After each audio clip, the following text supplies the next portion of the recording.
Good morning class. Today's topic is evaluation of MIS. Evaluation of MIS इससे just पहले हमने पढ़ा था किसके बारे में कि हम जो सिस्टम का इम्प्लीमेंटेशन है उसका प्रोसेस हम किस तरह से कंप्लीट करते हैं। मीन्स सबसे पहले हम प्लानिंग करते हैं, प्लानिंग के अकॉर्डिंग फिर उसे एक्चुअल में अप्लाई करते हैं और जब एक्चुअल में पर्टिकुलर जो प्रोसेस है स्टेप बाय स्टेप अप्लाई हो जाता है तब फिर जो नेक्स्ट स्टेप आता है वो होता है evaluation of MIS। Means evaluation of implementation. हमने जो न्यू इम्प्लीमेंटेशन किया है अकॉर्डिंग टू MIS उसका हमको क्या करना है, इवैल्यूएशन करना है। मीन्स फीडबैक लेना है कि पर्टिकुलर हमने जो इम्प्लीमेंटेशन किया है उसका परफॉर्मेंस एज इट इज़ वैसा ही मिल रहा है कि नहीं जैसा हमने सोचकर उसका इम्प्लीमेंटेशन किया था। अब इम्प्लीमेंटेशन अप्रोचेस, अब इम्प्लीमेंटेशन में हम क्या क्या चीज़ों पे फोकस करते हैं कि हमें क्लियर समझ आए कि जो इवैल्यूएशन है वो सही तरीके से हो रहा है और उसके अकॉर्डिंग जो हमें रिज़ल्ट मिल रहा है वो भी टोटली क्या है, सही है, उसमें कहीं पे कोई दिक्कत नहीं है। और अगर कोई दिक्कत है तो वो तुरंत हमें वहाँ पे समझ में आनी चाहिए। तो सबसे पहले हम फोकस करते हैं क्वालिटी एश्योरेंस रिव्यू में। क्वालिटी एश्योरेंस रिव्यू में मीन्स जो हमने इम्प्लीमेंटेशन किया था, जिस स्टैंडर्ड को सोच के किया था उस स्टैंडर्ड के अकॉर्डिंग जो भी स्टेप हैं वो फॉलो हो रहे हैं कि नहीं, प्रॉपर वैसा ही रिज़ल्ट मिल रहा है कि नहीं जैसा हमने डिसाइड किया था। फिर उसके बाद उसकी टेक्निक का रिव्यू लेना, उसकी परफॉर्मेंस का रिव्यू लेना, फिर उसके बाद जो भी उसकी स्टोरेज है या इंफॉर्मेशन सिस्टम है, जो कम्युनिकेशन एंगल्स हैं, कंट्रोलिंग का सिस्टम है, वो सब जितने भी MIS से रिलेटेड फंक्शन है वो प्रॉपर वर्क कर रहे हैं कि नहीं और जिस स्पीड से हमने डिसाइड किया था पर्टिकुलर हमें रिज़ल्ट चाहिए वैसा रिज़ल्ट मिल रहा है कि नहीं according to quality assurance. Second है complain audit. Complain audit means इसके थ्रू हम क्या करते हैं, जो भी कंडीशन है उसको कंट्रोल रिव्यू भी कह सकते हैं कि किस तरह से हम इन सारी सिचुएशन को कंट्रोल करें। मीन्स जो भी कंप्लेंट्स आ रही हैं उसके अकॉर्डिंग उन कंप्लेंट्स को तुरंत क्या करना, कंट्रोल करना और जो भी प्रोसेस है उसको फ़्लो में लाना जिससे कि जो परफॉर्मेंस है न्यू इम्प्लीमेंटेशन का वो सही तरीके से हो सके और सही रिज़ल्ट हमको मिल सके। ये जो कंडीशन है किसी भी उसमें कंप्लेन हो सकती है, इनपुट में हो सकती है, आउटपुट में हो सकती है, प्रोसेसिंग सिस्टम में हो सकती है, सिक्योरिटी सिस्टम में हो सकती है। तो आपको इन सारी चीज़ों पे फोकस करना है और उसके अकॉर्डिंग जहाँ से जो कंप्लेन आ रही है उसको वहाँ पे तुरंत क्या करना है, सॉल्व आउट करना है। Budget performance review. Budget means हमने जो बजट को कंट्रोल करने के लिए इतना सारा जो न्यू इम्प्लीमेंटेशन किया है वो सक्सेस हो रहा है कि नहीं, मीन्स उसके अकॉर्डिंग हमको रिज़ल्ट मिल रहे हैं कि नहीं। ठीक है, बजट अगर आपका स्टैंडर्ड से कंपेयर नहीं हो रहा है मीन्स दोनों अलग अलग जा रहे हैं, एक्चुअल आपका बजट अलग आ रहा है और स्टैंडर्ड आपका बजट परफॉर्मेंस अलग जा रहा है, तो इस तरह की कंडीशन क्रिएट होने का मतलब है कि इम्प्लीमेंटेशन प्रोसेस में कहीं ना कहीं कोई दिक्कत है और इसमें जो हम जिस चीज़ पे हमने फोकस किया था वो रिज़ल्ट हमको नहीं मिल रहा, तो उसको कैसे हम उसी उसमें लाएं। या एक्चुअल में अगर एक्चुअल और स्टैंडर्ड की कंडीशन सेम है मीन्स हमारा जो प्रोसेस का इम्प्लीमेंटेशन है वो कैसा जा रहा है, सही जा रहा है। फिर उसके बाद नेक्स्ट है MIS personal productivity measurement. Personal productivity measurement means जो पर्टिकुलर आपका प्रोडक्ट है या जो भी यूनिट है या जो भी सर्विस है उसको डेवलपमेंट का जो आपने प्रोसेस डिज़ाइन किया है वो अकॉर्डिंग टू जो जिस तरह का आपने सोचा था वैसा ही हो रहा है कि नहीं। Means productivity according to quality, according to time और पर यूनिट प्रोडक्शन, ये सारी चीज़ें सही है कि नहीं है। अगर ये सारी चीज़ें सही हैं मीन्स आपका MIS का इम्प्लीमेंटेशन सही तरीके से हुआ है।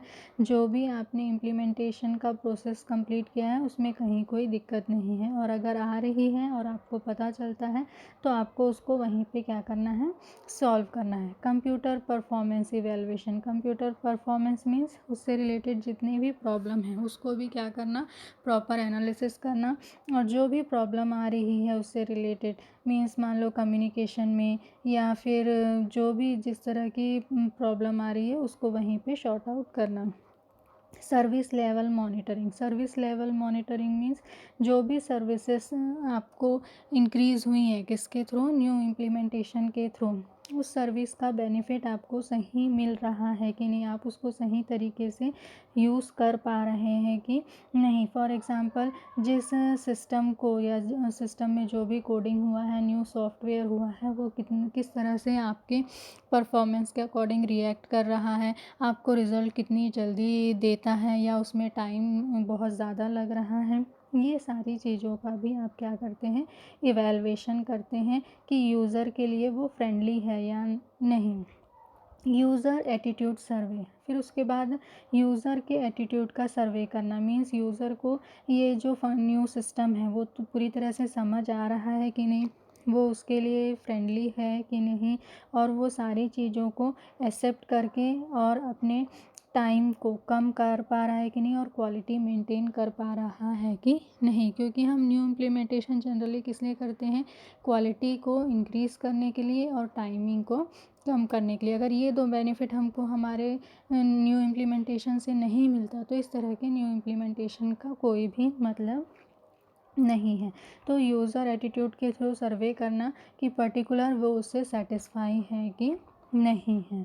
फिर नेक्स्ट है post installation review. Post installation review means pre installation से पहले हम क्या करते हैं, सारी चीज़ों का एनालिसिस करते हैं, वैसे ही इंस्टॉलेशन के बाद भी हम क्या करते हैं, पूरी तरह से फिर एनालिसिस करते हैं कि सारे जो सर्विसेज हैं अकॉर्डिंग टू न्यू इम्प्लीमेंटेशन सही तरीके से प्रोसेस में आ गए हैं कि नहीं आ गए हैं, इंफॉर्मेशन सपोर्टिव है कि नहीं है, और जो भी प्रोवाइड हो रहा है इंफॉर्मेशन हो, प्रोडक्ट हो, उसका पूरा बेनिफिट और जो कॉस्ट है वो कंट्रोल में है कि नहीं, मीन सारी चीज़ें बजट के अकॉर्डिंग ही कंट्रोल हो रही हैं। तो इस तरह की कंडीशन हमारे लिए क्या है, अच्छी है। मीन्स हमारा प्रोसेस जो है वो सिस्टमेटिकली वर्क कर रहा है और हमको वही रिज़ल्ट दे रहा है जो हम चाहते हैं। मेनली इसमें जो नेक्स्ट है कॉस्ट बेनिफिट एनालिसिस, जो हम जिसके थ्रू हम क्या करते हैं, इकोनॉमिक वैल्यूएशन करते हैं।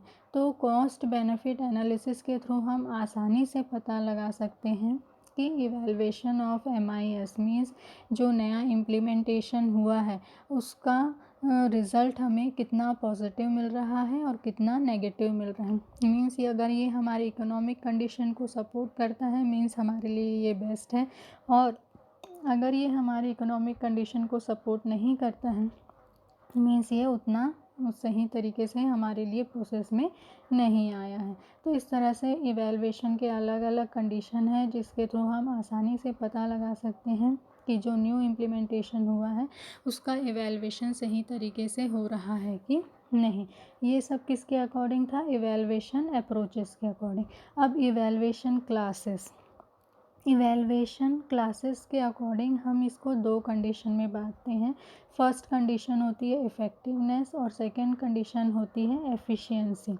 Effectiveness means according to quality of the output, means जो भी हमको आउटपुट मिल रहा है वो किस तरह का है, वो कितना इफ़ेक्टिव है, मीन्स कितनी सही चीज़ हमको हमारे हाथ में मिल रही है। ठीक है, अगर सारी चीज़ें सही हैं मीन्स आपका जो इवैल्यूएशन है किसका, MIS का जो न्यू इम्प्लीमेंटेशन है उसका वो क्या है, सक्सेसफुल है। और अगर हमको सही रिज़ल्ट नहीं मिल रहा है मीन्स जो हमने आउटपुट या रिज़ल्ट सोच के रखा था वो नहीं मिल रहा है मीन्स वो इफ़ेक्टिवनेस नहीं है। सेकंड है एफिशिएंसी। एफिशिएंसी मीन्स पर्टिकुलर जो भी आपको जो भी आपका वर्क एरिया है वो आपको कंफर्टेबल फील हो रहा है कि नहीं, आप उसके अकॉर्डिंग एफिशिएंट हो रहे हैं कि नहीं, और आप सिस्टम को समझ के राइट वे पे यूज़ कर पा रहे हैं कि नहीं। तो इस तरह से रिलेशनशिप होता है इफ़ेक्टिवनेस और एफिशिएंसी, जो कि क्या करता है, टोटली ये डिसाइड करता है कि जो आपका आउटपुट है वो किस तरह अपनी क्वालिटी मेंटेन कर रहा है। मीन्स एफिशिएंसी के थ्रू क्या होता है, प्रोसेस कंप्लीट होता है, इफ़ेक्टिवनेस पता चलता है उसके आउटपुट से। फिर आउटपुट में जो भी कमी हमको लगती है उसको के अकॉर्डिंग फीडबैक लेते हैं, फीडबैक करके फिर नए रिसोर्सेस इनपुट करते हैं, फिर से प्रोसेस होता है अकॉर्डिंग टू एफिशिएंसी। एफिशिएंसी के थ्रू हमको पता चलता है आउटपुट का इफ़ेक्टिवनेस, फिर से फीडबैक, मीन्स ये कंटिन्यूएशन में सर्कल में चलता है। मीन्स जो इवैल्यूएशन का प्रोसेस है, ऐसा नहीं कि एक बार हुआ और ख़त्म हो गया, ये कंटिन्यूएशन में चलता रहता है। ये प्रोसेस कैसा होता है, मंथली, वीकली, ईयरली, कभी ना कभी कंटिन्यूएशन में करते रहना पड़ता है। और अकॉर्डिंग टू डिमांड इसमें इसको इस तरह से फ्लेक्सिबल बनाया जाता है जिससे कि पर्टिकुलर टाइम पीरियड में, एक पर्टिकुलर टाइम पीरियड हो जाने पर हम इसमें प्रॉपर क्या कर सकें, अकॉर्डिंग टू डिमांड चेंजेस कर सकें। फिर नेक्स्ट है product based MIS evaluation. Product based means अगर प्रोडक्ट है जो आपका मीन्स जो भी आपका आउटपुट है, हमने जो नया इम्प्लीमेंटेशन किया है वो किसके लिए किया है, कि जो भी प्रोडक्ट या आउटपुट आपका निकल रहा है वो कैसा होना चाहिए, इफ़ेक्टिव होना चाहिए, कुछ नया होना चाहिए, इस तरह का होना चाहिए कि लोगों को उसमें कुछ नया मिले। तो उस मॉडल स्ट्रक्चर का एनालिसिस करना जिससे कि क्या हो, आपको एनालिसिस हो कि नया जो इम्प्लीमेंटेशन है वो आपके लिए ज़्यादा से ज़्यादा फ़ायदेमंद है। इसके लिए जो पर्टिकुलर कंडीशन है वो यहाँ पे लाइन से दी हुई हैं। टाइमलीनेस मीन्स टाइम कम से कम लगे। रिलेवेंस मीन्स पुराने प्रोडक्ट से रिलेटिव हो लेकिन उसमें कुछ नयापन हो। एक्यूरेसी एक्यूरेट हो, कंप्लीट हो, एडुकेसी हो, एक्सप्लिसिटीनेसी हो और एक्सपेक्शन बेस्ड हो। मीन्स हर एक चीज़ इसमें क्या होनी चाहिए, क्लियर होनी चाहिए। हमको क्लियर होना चाहिए कि जो नया मॉडल है उसका स्ट्रक्चर को कैसा होगा, मॉडल इम्प्लीमेंटेशन कैसा होगा, उससे रिलेटेड जो भी कंप्लेन है उसको धीरे धीरे हम कम कैसे करेंगे और सारी चीज़ों का एनालिसिस हम किस तरीके से करेंगे। फॉर एग्ज़ाम्पल जैसे आपके सामने यहाँ पे 5 पॉइंट्स दिए हैं। सबसे पहले है ऑल रिपोर्ट्स, फिर है मोस्ट रिपोर्ट्स, फिर मैनी रिपोर्ट्स, फिर सम रिपोर्ट्स और लास्ट में नॉन रिपोर्ट। मीन्स रिपोर्टिंग यानी जो भी आपकी रिपोर्ट है या जो भी आउटपुट है उनको कंटिन्यूएशन में कलेक्ट करते जाना और कलेक्ट करके उनका इवैल्यूएशन करते जाना और देखते जाना कि पर्टिकुलर उनका परफॉर्मेंस किस तरह से बेटर और ज़्यादा अच्छा होते जा रहा है। और ये प्रोसेस हमको कब तक फॉलो करते रहना है, जब तक कि रिज़ल्ट ज़ीरो पे ना आ जाए। मीन्स कंप्लेन जो है वो आना क्या हो जाए, बंद हो जाए। तो ये टोटली कब डिपेंड करता है, जब आप कंटिन्यूएशन में जो है इवैल्यूएशन का प्रोसेस करते जाते हैं और उसके अकॉर्डिंग जो भी चेंजेस ज़रूरी हैं या जो भी आपके यूज़र को ट्रेनिंग देना ज़रूरी है वो सारी फैसिलिटीज़ पूरी करना, जिससे कि जो भी मॉडल इम्प्लीमेंटेशन आप कर रहे हैं वो क्या हो सके, सक्सेस हो सके और आपको रिज़ल्ट ज़्यादा से ज़्यादा अच्छा मिल सके। तो ये क्या है, इसका इफ़ेक्टिवनेस नॉर्म्स, जिसके थ्रू हम एनालिसिस करते हैं कि पर्टिकुलर जो हम इम्प्लीमेंटेशन कर रहे हैं उसका इफ़ेक्टिवनेस कितना ज़्यादा हमको मिलेगा। अब नेक्स्ट है कॉस्ट बेनिफिट बेस्ड इवैल्यूएशन। ये कॉस्ट बेनिफिट बेस्ड इवैल्यूएशन के बारे में मैंने अभी पहले थोड़ी देर पहले और बताया था। कॉस्ट बेनिफिट बेस्ड इवैल्यूएशन के थ्रू हम क्या करते हैं, कॉस्ट से क्या क्या हमको बेनिफिट मिल सकते हैं उनका हम इवैल्यूएशन करते हैं। कॉस्ट या फिर आप कह सकते हो बजट, मीन्स टोटली किस तरह से आप पूरे बजट को कंट्रोल करोगे जिससे कि कॉस्ट आपका कम से कम हो और आपको उससे से ज़्यादा बेनिफिट मिले। Means cost benefit based evaluation का मतलब है आप अपने जो भी ऑर्गेनाइजेशन है उसका क्या कर रहे हैं, इकोनॉमिक इवैल्यूएशन कर रहे हैं कि वो आपके लिए इकोनॉमिकली कितना सपोर्टिव है जो नया इम्प्लीमेंटेशन आपने किया है।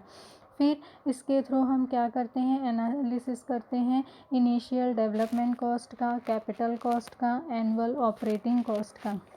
इनिशियल डेवलपमेंट कॉस्ट कैसा होता है, शुरू में एक बार होता है क्योंकि ये फिक्स्ड टाइप का कॉस्ट होता है। कैपिटल कॉस्ट भी कैसा होता है, वन टाइम कॉस्ट होता है, ये भी क्या होता है, फिक्स्ड होता है। यानी अलग अलग तरह के इक्विपमेंट वगैरह जो लगाते हैं, चाहे वो हार्डवेयर हो, मशीन हो, प्लांट हो, ये सब क्या होते हैं, एक टाइम के खर्चे होते हैं, बिल्डिंग ये सब।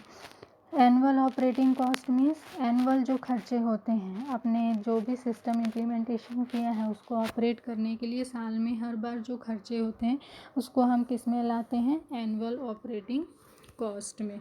फिर उसके बाद हम आइडेंटिफिकेशन करते हैं कॉस्ट एंड बेनिफिट्स का। जब हम इन सारी चीज़ों का एनालिसिस कर लेते हैं कि किस तरह के खर्चे एक बार होने हैं, किस तरह के खर्चे बार बार होने हैं, इनका एनालिसिस कर लेते हैं, फिर उसके बाद हम आइडेंटिफिकेशन करते हैं कॉस्ट एंड बेनिफिट्स का। जैसे कि कॉस्ट कई तरह के होते हैं, क्लासिफिकेशन ऑफ कॉस्ट में आता है टेंजिबल और इनटेंजिबल कॉस्ट, डायरेक्ट और इनडायरेक्ट कॉस्ट, फिक्स्ड और वेरिएबल कॉस्ट। तो इन कैटेगरी के अकॉर्डिंग सबके बेनिफिट क्या होते हैं, अलग अलग मिलते हैं। फॉर एग्जांपल टेंजिबल मीन्स इस तरह के कॉस्ट जो दिखाई नहीं देते हैं लेकिन होते हैं, खर्चे होते हैं लेकिन दिखाई नहीं देते, उसको क्या बोलते हैं, टेंजिबल। ठीक है। फिर उसके बाद जो कुछ तरह के खर्चे होते हैं जो दिखाई नहीं देते, इनटेंजिबल होते हैं। ठीक है। तो उस तरह के खर्चे हम क्या बोलते हैं, इनटेंजिबल कहते हैं। फॉर एग्जांपल इनटेंजिबल में क्या आता है, lowered employee morale means morale जो है उनका क्या होता है, इंक्रीज़ होता है। ठीक है। न्यू सिस्टम का उनको बेनिफिट मिलता है, प्लस न्यू सिस्टम यूज़ करने के कारण उसके खर्चे क्या हो जाते हैं, कम हो जाते हैं। मीन्स बार बार उसका मेंटेनेंस वगैरह तुरंत नहीं करना पड़ता। तो ये सारे बेनिफिट मीन्स दिखाई नहीं देते लेकिन ये क्या कर रहे हैं, एम्प्लॉय के मोरल को इंक्रीज़ कर रहे हैं, सिस्टम के छोटे छोटे कॉस्ट को क्या कर दिए हैं, कम कर दिए हैं। और टेंजिबल मीन्स दिखने वाले खर्चे मीन्स जो कंप्यूटर का खर्चा आपका बढ़ गया, ठीक है, या और किसी तरह का कोई सिस्टम इंक्रीज़ हो गया तो उसका खर्चा बढ़ गया, या ऐसे एम्प्लॉय की सैलरी इंक्रीज़ करनी पड़ी, तो ये सब किस में आते हैं, टेंजिबल कॉस्ट। लेकिन इसका बेनिफिट भी मिलता है। बेनिफिट क्या है, जो एम्प्लॉय है उसका मोरल इंक्रीज़ होता है और सिस्टम के जो छोटे छोटे खर्चे होते हैं वो क्या हो जाते हैं, कम हो जाते हैं। ठीक है। तो जो जिस तरह से कॉस्ट टेंजिबल और इनटेंजिबल होते हैं वैसे ही बेनिफिट भी टेंजिबल और इनटेंजिबल होते हैं।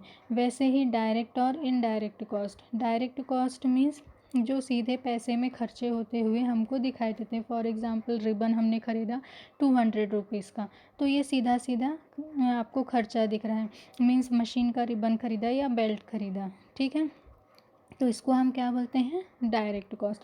और कुछ खर्चे होते हैं जो हमको दिखाई नहीं देते, ठीक है, उसको हम क्या बोलते हैं, इनडायरेक्ट टैक्स। मीन्स खर्चे होते हैं लेकिन कहीं ना कहीं ये क्या हो जाते हैं, इंक्लूड हो जाते हैं। फॉर एग्जांपल जैसे कि सैलरी सिस्टम जो आपने नया इम्प्लीमेंटेशन किया है उसके कारण आपका वर्क क्या हो गया है, कम हो गया है। वर्क कम होने के कारण सैलरी के सिस्टम में जब जो 2 से 3 लोगों का काम होता था वो आप सिर्फ कितने का काम हो गया है, एक का काम हो गया है। ठीक है। तो इस तरह से क्या होता है, जो कॉस्ट है इनडायरेक्ट, जैसे कि terms of overhead means safety of security of computer room, electricity, air condition and maintenance, ये सब क्या है, इनडायरेक्ट कॉस्ट है। मीन्स मशीन या प्लांट तो आपने लगाई लेकिन मशीन या प्लांट के कारण जो आपको सिक्योरिटी बढ़ानी पड़ी, कंप्यूटर रूम बढ़ाने पड़े, इलेक्ट्रिसिटी एयर कंडीशन रूम बढ़ाने पड़े, वो क्या हो गया, इनडायरेक्ट कॉस्ट हो गया। लेकिन इसके बेनिफिट भी हैं। ठीक है।